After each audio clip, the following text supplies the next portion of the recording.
ఆ చిత్రాల విజయంలో భాగస్వామి అయ్యారు. ఎస్వీఆర్ సహజ నటుడు, నేటి తరానికి ఆదర్శనీయుడు, పాత్రలో ఎగిరిపోయేవాడు. ఇక దాసనారాయణరావు గారు మా కుటుంబ మిత్రులు, దర్శకుడు, నిర్మాతగా కంటే మా మధ్య మంచి స్నేహం ఉంది.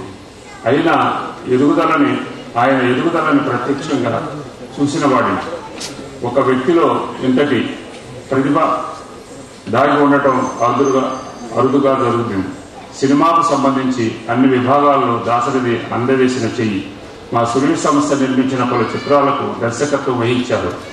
వెంకటేష్తో బ్రహ్మపుత్రుడు చిత్రాన్ని తీశారు. సునీల్ సంస్థలో సూరిగాడు, ప్రేమ మందిరం చిత్రాలు అందించారు. నేటి దాసనారాయణరావు గారు ఎదుగుదల వెనుక ఎన్నో విజయాలు, అపజయాలు, ఆట్లు పోట్లు, చీకటి వెలుగులు ఉన్నాయి. ఆయనది 4 దశాబ్దాల సుదీర్ఘ ప్రయాణం. దాసనారాయణరావు అనే 9 అక్షరాలు ఎన్నో సంచలన విజయాలకు కేంద్ర బిందువుగా నిలిచాయి. తన చిత్రాలు, కథల ఎంపికలో సామాన్యుడిని దృష్టిలో పెట్టుకుంటారు. అందుకే ఆయన చిత్రాలకు మహిళా ప్రేక్షాదరణ ఎక్కువ.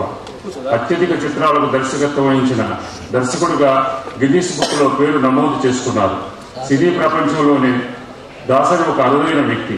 దర్శకుడు, నటుడు, నిర్మాత, గీత రచయిత, డైలాగు రచయితగా తెలుగు ప్రేక్షకులు ఆదరాభిమానంతో కనుగొన్నారు. వెస్ట్ గోదావరి జిల్లా పాలపల్లు దాసరి పుట్టిల్లు.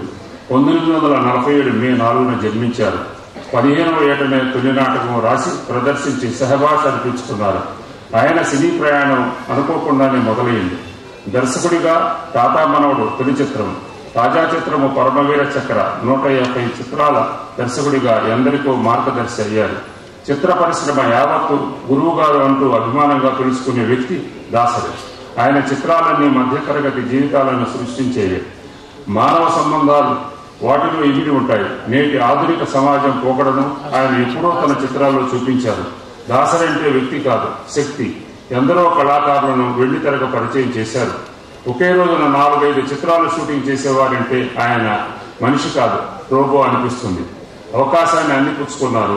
ఎంత ఎదిగినా తన మూలాలు మర్చిపోలేదు. చిత్ర పరిశ్రమలో పెద్ద ఆయనగా చాలా మందికి పెద్ద దిక్కుగా నిలిచారు. వేలాది సమస్యలకు పరిష్కారం చూపించి సమస్య ముదిరి పాకాన పడకుండా చేసేవారు. కార్మికుల పక్షపాతిగా ఆయన భావించారు. కొన్ని లక్షల వారికి ఖర్చు పెట్టారు. తొలి చిత్రం తాతా మనవడులో క్షీణిస్తున్న మానవ సంబంధాలను ఆవిష్కరించారు. ఆ తర్వాత సంసార సాగరం, బంట్రోతు భార్య, ఎవరికి వారి, యమునా తీరే, రాధమ్మ పెళ్లి, తిరుపతి, స్వర్గం నరకం, బలిపీఠం, భారతంలో ఒక అమ్మాయి, దేవుడే దిగి వస్తే ఓ మనిషి, తిరిగి చూడు, పడబోయి భారతీయులు, తూర్పు పడమర, జీవితమే ఒక నాటకం, కోరికలే గుర్రాలైతే మనుషులంతా ఒకటే, బొగ్గులి పులి, సర్దార్ పాపారాయుడు, ప్రేమాభిషేకం, ప్రేమ మందిరం, మజును, సూరిగాడు, బ్రహ్మపుత్రుడు, పరమవీర చక్ర వంటి చిత్రాలు దాసరి రూపొందించారు. దాసరి తీసిన బొగ్గులి పులి చిత్రం తన రాజకీయ ప్రవేశానికి ప్రేరణగా నిలిచిందని ఎన్టీఆర్ పలు సందర్భాల్లో చెప్పారు.